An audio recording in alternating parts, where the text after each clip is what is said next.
Everything Rome built should be dust. Instead, one of these inventions can still heal its own cracks 2,000 years later. 10 machines still holding up your world. This is not a story about a fallen empire. It is about 10 machines Rome switched on that nobody has ever switched off. Start with time itself. The calendar on your wall is almost exactly the one Julius Caesar imposed on Rome 2,000 years ago. Before Caesar, Rome's calendar was chaos, stretched and shrunk by priests for politics. In 46 before Christ, he scrapped it and rebuilt the year around the solar cycle, setting the length we still live by. We can still read Rome's calendar because they carved it in stone. Painted wall calendars like the Fasti laid out the months, the market days, and the festivals of the year. And the man who reformed the whole system, Julius Caesar, was killed barely a year after it began. That reform is still ticking. Every calendar on every wall, every date on every phone, counts the days on the frame Caesar laid down. The arithmetic was almost perfect. Caesar set the year at 365 and a quarter days, its real length in the sky. Then he folded the spare quarter into a single leap day every 4 years. Our modern reform trimmed that by 0.002%.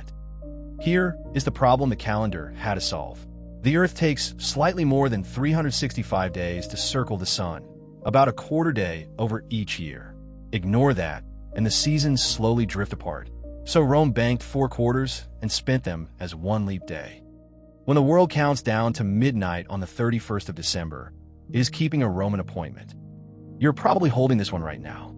The book, with pages and a spine, began as Rome's quiet rebellion against the scroll. For centuries, a book meant a scroll, one long roll you crank through with both hands.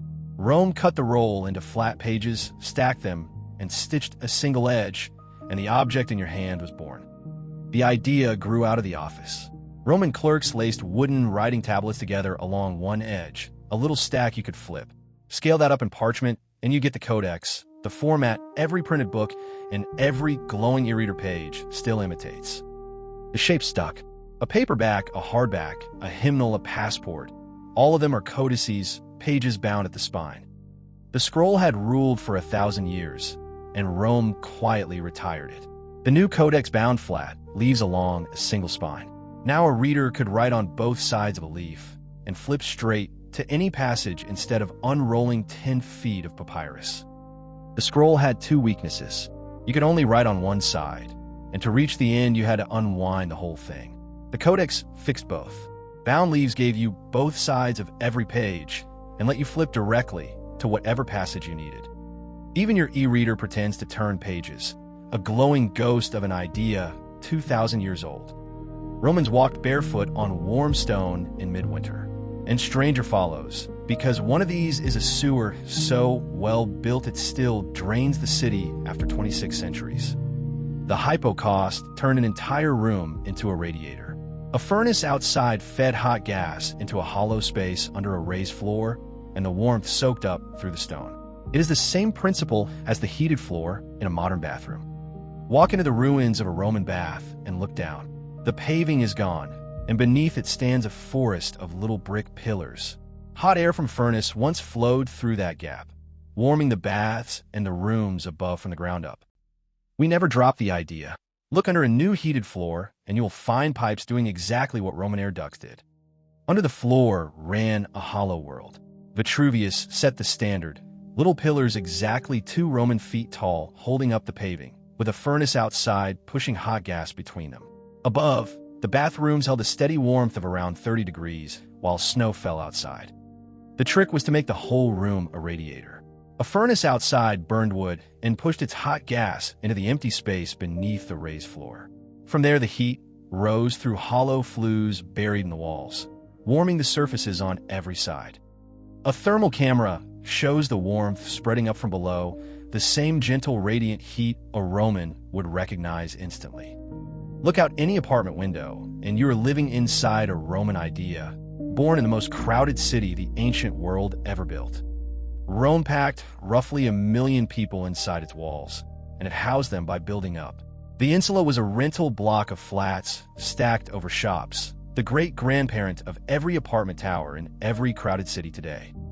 In Ostia, Rome's old port, the apartment blocks are still standing. Rows of brick reach several stories, with wide windows, internal staircases, and shops built into the ground floor. Change only the materials, and you have a modern city street. Every city on Earth now stacks its people the Roman way, floor above floor above floor. 1 million residents crammed into one city, and the only way was up. City records counted roughly 46,000 apartment blocks against fewer than 2,000 private mansions. Some towers climbed as high as 9 floors, with shops on the street and the poorest tenants under the roof. The reason was simple arithmetic. Space inside the city walls was scarce and expensive, so builders went up instead of out. Shops and workshops took the valuable ground floor. Flats were layered above, and the higher and cheaper you climbed, the poorer the tenants under the roof. From above, a modern housing estate is just Rome's insula grown tall in steel and glass. Before the empire could rule, it had to communicate. Augustus solved it with relays of galloping horses, the first true postal service. Augustus needed to command a world that took weeks to cross. So he strung stations of fresh horses along the roads, and a single dispatch could gallop from one edge of the empire to the other. It is the blueprint for every national post since. The network was measured and mapped. A carved milestone stood at every Roman mile, telling a courier exactly how far he had come and how far remained. A surviving road map, the Puttinger map, even shows the way stations strung along the routes like beads. The relay never really ended. A letter today still hops from hub to hub, handed on until it reaches your door. The whole system ran on fresh horses. A courier swapped tired mounts at a relay station roughly every dozen miles, then could gallop close to 50 miles of road in a single day. Urgent news outran everything else in the ancient world. No horse can gallop all day, so Rome refused to rely on one. Along every major road, it posted fresh mounts at short intervals, with rest houses in between. A rider handed on his dispatch, or simply swapped horses, and a message kept moving while the tired animal stayed behind. The van pulling up outside your house is the last horse in a chain Augustus started. Beneath the oldest streets runs a drain older than the Republic. Keep watching, because an ancient channel is still filling the most famous fountain on Earth. Long before the aqueducts, Rome dug a great drain to carry its filth away. The Cloaca Maxima was a vaulted stone tunnel that turned a swamp into a city, and it is arguably the oldest piece of public infrastructure still doing its job. On the bank of the Tiber, a huge stone arch still gapes open. This is the mouth of the Cloaca Maxima, and water still pours out of it. Behind it runs a vaulted tunnel that has drained the heart of Rome since before the Republic was even born. Every city still lives or dies by its drains. Modern sewers are grander, but they do the exact job Rome invented underground. The drain has simply never stopped. Workers began digging it around 600 years before Christ, and after roughly 26 centuries, the same stone channel still empties storm water and waste into the Tiber. Few machines anywhere have run this long without a break. Its genius is the slope. The whole channel tilts gently downhill toward the Tiber, so the water never sits still.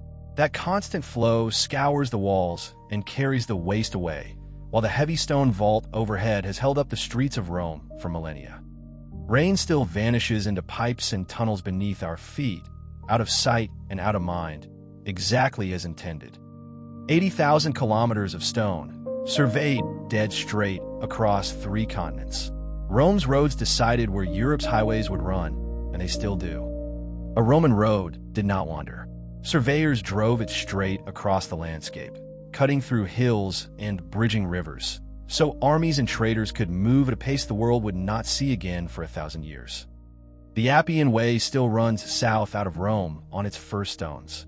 Blocks of polygonal basalt, fitted so tightly a knife will not slip between them, have carried carts, legions, and now tourists for more than 23 centuries without being rallied. The roads outlived the empire and set the map. Many European highways still run along the lines the legions surveyed. The numbers are imperial in scale. At its peak, the network reached beyond 80,000 kilometers of engineered highway, enough to circle the planet twice. And each road was built in deep layers, a stacked bed, sometimes 1.5 meters thick beneath your feet. A Roman road was mostly underground. Crews dug a trench and built it back up in layers, big stones at the bottom, rubble and gravel above, a hard surface on top. They curved that surface into a camber, so rain ran off into ditches, and the bed stayed dry and solid. And when a crew lays a new road today, they build it up in layers, just as Rome did 2 millennia back. Rome treated running water as a public right and delivered it across whole valleys. One of those channels has never stopped flowing. An aqueduct is a river persuaded to walk on stone. Rome tapped distant mountain springs and led the water home along an almost invisible slope, striding across whole valleys on tier upon tier of arches. In southern France, the Pont du Gard still leaps a river gorge on 3 tiers of arches, part of a channel that fell just a few centimeters over its whole length. Back in Rome, the Trevi Fountain still gushes with water delivered by an aqueduct Agrippa finished in 19 before Christ. Turn a tap and a Roman idea answers.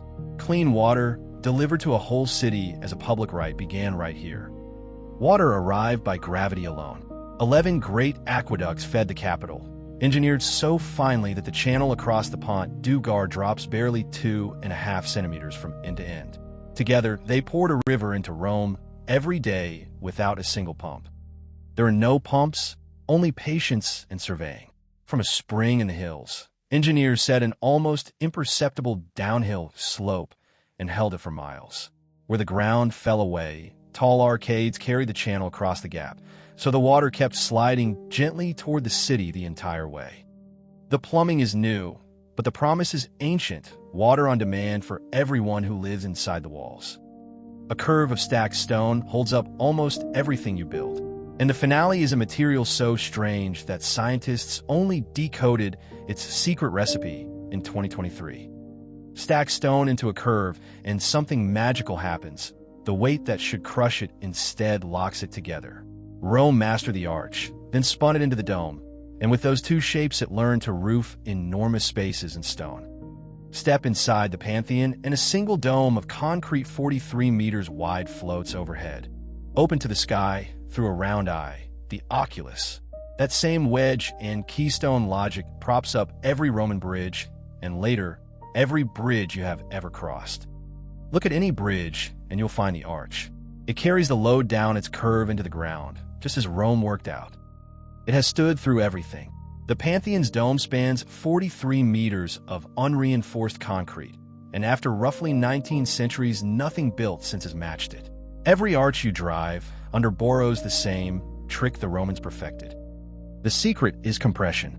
Each wedge-shaped stone pushes on its neighbors, and the central keystone locks the whole ring so that any load only squeezes it tighter. Spin that arch all the way around, and you get a dome, with an open oculus at the top to shed weight. Stadium roofs, tunnels, cathedrals, they're all the Roman arch, spun and stretched into new shapes. Here is the payoff, the substance that made everything else on this list possible, and the most astonishing survivor of them all, Roman concrete. Roman concrete was a recipe, not just a rock. Lime, water, and volcanic ash, sometimes mixed with seawater, poured into any shape and then hardened into stone. It built the docks, the domes, and the roads, and unlike ours, it grows stronger with age. The baths of Caracalla still stand as cliffs of bare concrete, their marble facing long, stripped away. And out at Rome's harbors, concrete piers that were poured directly into the sea are not only intact, but stronger, because the salt water kept feeding new crystals into the stone. We pour more concrete than almost anything else on Earth, yet ours cracks, weakens, and fails within a few short decades. 2,000 years on, Roman sea walls are still standing while modern concrete crumbles in 50. When MIT researchers cracked their samples and added water, the lime lumps dissolved and the cracks sealed themselves shut within 2 weeks. For years, the little white lumps in Roman concrete looked like sloppy mixing. They're actually the repair kit.